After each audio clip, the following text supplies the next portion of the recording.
Bonsoir, le 7-8, l'actu sur TV Fil 78, l'essentiel de l'actualité locale en direct dès 18h chaque soir. Et pour débuter cette semaine, nous partons pour la Verrière qui devrait dès le printemps voir fleurir 14 caméras de vidéoprotection. Interpellée par l'insécurité au niveau des centres commerciaux, la municipalité communiste a décidé de mettre en place plusieurs mesures, dont celle-ci. On rappelle que les chiffres de la délinquance en français dans les Yvelines ne sont pas bons pour 2013. Yolène Thorez. Les centres commerciaux de la Verrière bientôt sous vidéoprotection. Avant l'été prochain, 14 caméras seront réparties sur les commerces de la ville. Interpellée sur les conditions de vie et de tranquillité dans ces quartiers, la municipalité a entamé un travail avec les commerçants, la police ou encore les riverains pour lutter contre l'insécurité. Cette vidéoprotection n'est qu'un complément parmi d'autres mesures. Personne ne se fait d'illusions, ce n'est pas la pose de la vidéoprotection qui règle les problèmes d'insécurité. C'est la vidéoprotection, plus le travail de police, plus le travail de prévention, plus le travail de médiation, plus le travail d'animation. C'est cet ensemble qui aide à traiter. Ce qu'ils souhaitent traiter, c'est notamment le problème des trafics, mais aussi les phénomènes de bande et de regroupement. Des enjeux que le maire tente d'aborder aussi par une médiation et un meilleur accompagnement des jeunes. Pour les riverains, ces caméras semblent plutôt bien accueillies. On n'ose plus aller à la pharmacie, ni à la poste avec tous ces individus qui traînent. Là, franchement, c'est une très bonne idée. Je pense que ce sera atteindre à la vie privée des gens et ça peut être utile pour la police, quoi. C'est tout. Ça va être super. Plus ou moins, on va se sentir en sécurité et tout ça. Les travaux démarreront au printemps et devraient être terminés avant l'été. Au total, cette mesure coûtera plus de 200 000 € à la commune, dont une partie financée par l'État. Social à présent, le mouvement de protestation des salariés de SKF France, leader mondial dans le domaine du roulement mécanique, qui continue. Sur le site de Montigny-le-Bretonneux, une trentaine de personnes en grève a bloqué symboliquement les accès pour les voitures. En cause, le PSE, le plan de sauvegarde de l'entreprise qui prévoit une restructuration. 51 salariés de Montigny doivent être transférés sur un autre site à Saint-Cyr-sur-Loire, près de Tours. La direction a prévu un plan d'accompagnement pour les salariés concernés, mais les syndicats CGT et CFE-CGC s'inquiètent pour les personnes qui ne pourraient ou ne voudraient pas déménager. Ils ont assigné SKF en justice, décision attendue le 13 février. La direction tente de son côté de faire voter un accord majoritaire. Le comité central d'entreprise doit donner son avis demain mardi. Depuis le 20, aucune condition significative nous a permis d'arrêter la bagarre puisque notre direction fait la sourde oreille, ne répond pas aux interrogations posées par le personnel, à savoir quel est ce motif de transfert, quel est le motif économique, pourquoi des avancées significatives existent sur le Saint-Cyr-sur-Loire et pas pour le personnel de Montigny.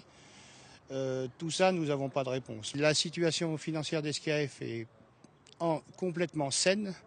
Une moyenne de 50 à 70 millions sont distribués régulièrement tous les ans aux actionnaires.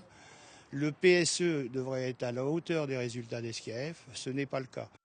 Invité de cette première édition du 7-8 de la semaine, Nicolas Hardy, bonsoir, président de l'association des parents d'élèves indépendants de Trappes, et Michael Tan, bonsoir à vous, membre de la FCPE des Yvelines. Avec vous, nous allons parler de ces rumeurs qui persistent malgré la multiplication des démentis officiels. Théorie du genre, éducation sexuelle serait prévue dès la rentrée 2014 en maternelle. C'est en tout cas ce que laissent croire des SMS envoyés par un collectif, jour de retrait de l'école. La première question en tant que parent d'élèves, est-ce que vous avez été informé de telles rumeurs, et est-ce que ces évolutions, ces changements de programme dès la rentrée prochaine sont possibles? Ces rumeurs sont fondées? Alors oui, on n'a pas non seulement été informés, mais on a été surtout alertés par les parents qui étaient complètement affolés. Alors ces rumeurs, bien évidemment, je pense qu'elles resteront infondées. En tout cas, vous n'avez pas eu d'informations en tant que parent d'élève, vous n'avez pas été consulté par les écoles sur des changements aussi importants de programme. Le souci, c'est que c'est plutôt nous qui avons consulté les écoles et notamment l'IEN de Trappes qui, effectivement, ont découvert à nos appels cette rumeur. Donc vous avez vu quelques retours de parents inquiets, même chose en ce qui vous concerne, j'imagine? Bien entendu, en fait, donc, sur l'ensemble des départements. Il y a, étant donné que ces rumeurs utilisent les réseaux sociaux, effectivement, il y a eu des remontées, comme quoi certains parents s'inquiétaient, en tout cas ils se questionnaient. Donc à partir de là, on a essayé de leur donner un maximum d'informations, entre autres les renvoyer vers les sources officielles qui montrent bien qu'on est bien loin de ce qui est de tels changements ne vont pas arriver dès la voilà. rentrée en tout cas. Il Bon, n'y aura pas ce genre de choses. Alors, ce qu'il faut savoir, c'est que l'ABCD de l'égalité n'est pas mise en place ici actuellement. Alors, on va resituer les choses. L'ABCD de l'égalité que vous mentionnez, justement, c'est un petit peu le point de départ de toutes ces rumeurs, en tout cas cette vague de rumeurs qui est née ensuite sur les réseaux sociaux. C'est une mesure pour l'égalité homme-femme qui commence à être mise en place dans une dizaine de départements tests. Et dans cet ABCD de l'égalité, on trouve ce genre de choses. Qu'est-ce qu'on trouve dans ces textes? Donc justement, en fait, le gouvernement a mis en ligne justement un document, en fait, peut-être que vous avez directement, mais qui est disponible en ligne et qui permet en fait de répondre à un certain nombre de points qui étaient clairement cités dans ces... On pourrait les appeler des pourriels, en fait, puisqu'ils se basent sur rien de construit. Alors, pour aller plus loin dans les rumeurs, ces rumeurs sont parties de plusieurs rapports, notamment un rapport de l'OMS européen qui a évoqué effectivement la théorie du genre, sauf que ce rapport n'est toujours pas arrivé en France, puisqu'il a été traduit en allemand, puis en français, mais en suisse. Théorie des genres, c'est négation de la différenciation sexuelle. Voilà, tout à fait. Clair, parce qu'on en parle beaucoup et on explique assez peu ce que c'est. On a également le rapport Téchiné qui a été remis au ministre au mois de juin 2013, donc qui effectivement met en avant l'ABCD de l'égalité. Et en fin de compte, de ces rapports, des extraits ont été retirés de ces rapports en les retirant de leur contexte. Donc voilà. Donc effectivement, le but aujourd'hui, c'est de rassurer, ce qu'on fait depuis pratiquement 2 semaines, de rassurer les parents et effectivement de leur dire que l'égalité, l'ABCD de l'égalité, c'est promouvoir dès le plus jeune âge l'égalité sur le plan sociétal du garçon et de la fille et de l'homme. Et de la femme. Je veux dire qu'en maternelle, ça se travaille depuis déjà... sur Trappes, ça se travaille depuis des années où en maternelle, les petits garçons ils jouent également avec des jeux de filles. C'est des choses qui existaient avant même que ces textes existent. Tout à fait. Il y avait plusieurs points très précis qu'on a pu entendre dans les rumeurs qui ont été véhiculées sur les réseaux sociaux. Vous parlez SMS, éducation sexuelle dès la maternelle, qu'il y ait des intervenants homosexuels aussi dans les classes. Il n'est pas question de tout ça dans les textes de l'ABCD de l'égalité. C'est de la pure invention. Où, je dirais, là, ce n'est pas des extraits des contextes des textes que vous avez mentionnés. On sort des éléments de leur contexte. Et après, effectivement, on amplifie les éléments ou les rumeurs. Donc non, il n'y aura pas. Ce que mon collègue de l'AFCPE disait, c'est effectivement le seul projet qui est mis en place dans 10 académies aujourd'hui, c'est effectivement l'ABCD de l'égalité, promouvoir l'égalité garçon-fille. On n'est pas sur le secteur des Yvelines. Ce texte n'est pas en application actuellement. C'est vrai que, en fait, je pense que la confusion vient chez certains parents parce qu'on parle de sexuel. Mais sexuel, c'est la façon, le sexe du garçon, féminin pour la fille. Et donc, effectivement, je pense que c'est aussi sur ce type de choses que, en fait, se basent ces rumeurs. Alors qu'effectivement, nous, on travaille avec le plan local de santé, en fait, avec l'hôpital et puis des infirmières scolaires, etc., l'éducation nationale.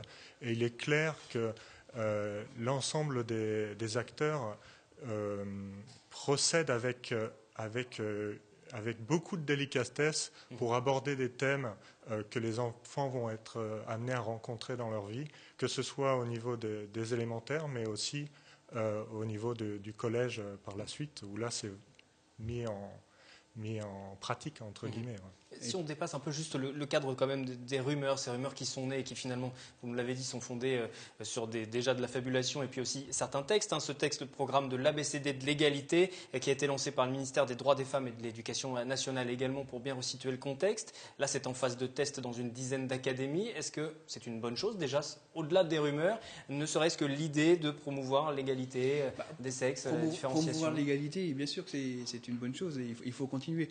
J'ai l'Académie de Montpellier qui a travaillé dessus depuis quelques années. Donc, le rapport, c'est filles et garçons sur le chemin de l'égalité, donc de l'école à l'université.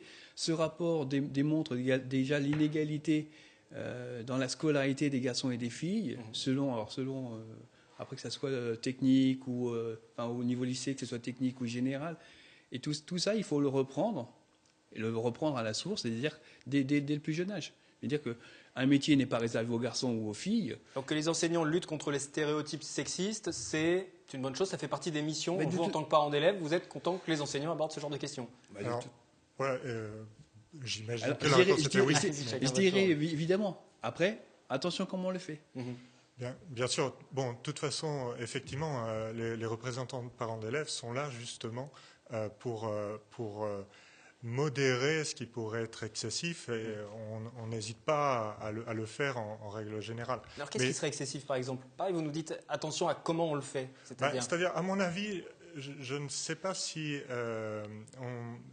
on a réellement l'intérêt à parler des excès, alors qu'en fait c'est plutôt le travail qui est fait en faveur de l'égalité qui est... Bien entendu, on peut aller aux marges et de ce qui pourrait être fait, mais parlons plutôt de ce qui est fait, donc la promotion de l'égalité.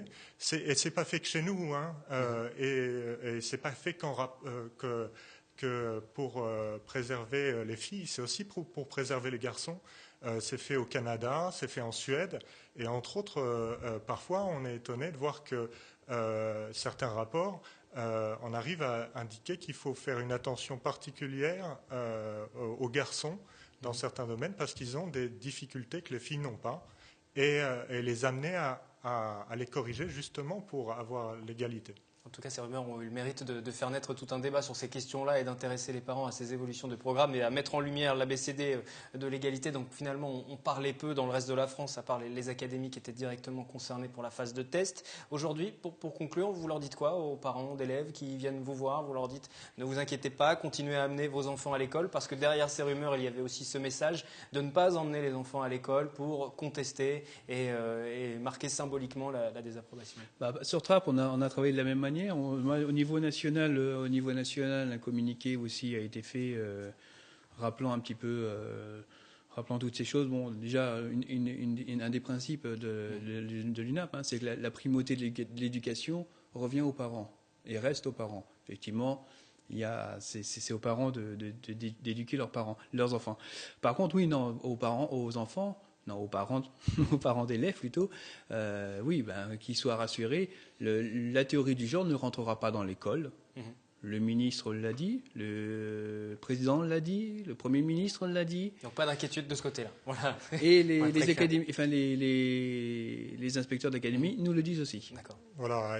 Et en fait, on peut tout à fait comprendre que certains parents puissent avoir des inquiétudes, enfin en tout cas des questionnements vis-à-vis de l'école. Par contre, retirer son enfant n'est pas autorisé déjà pour commencer.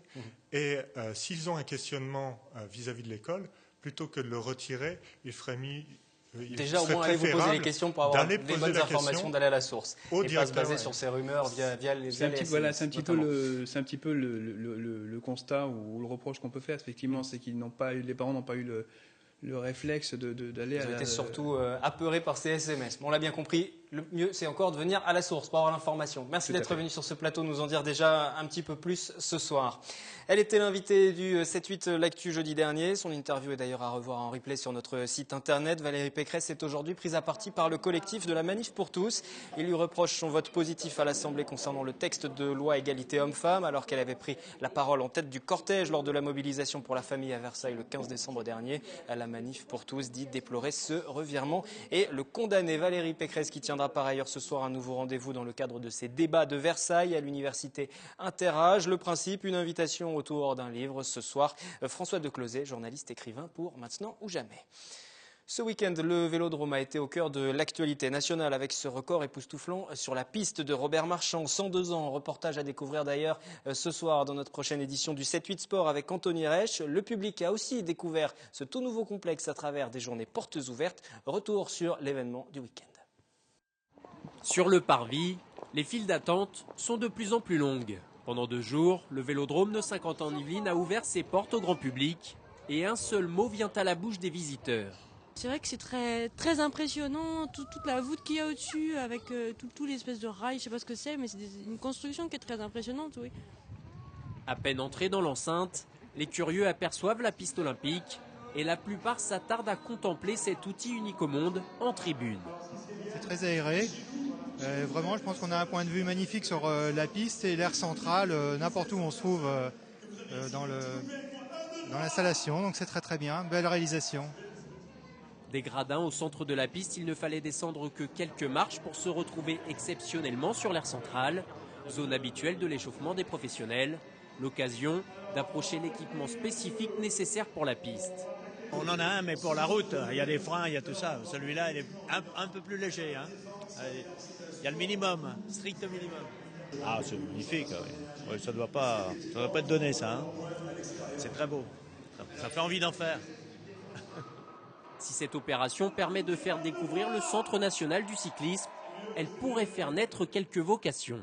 La piste est une discipline assez méconnue parce qu'il y a très peu de vélodromes, encore moins de ce calibre-là, puisqu'on peut considérer que le site est vraiment unique.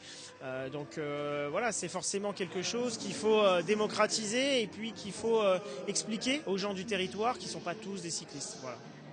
Ce week-end, 12 000 personnes ont pu découvrir le vélodrome.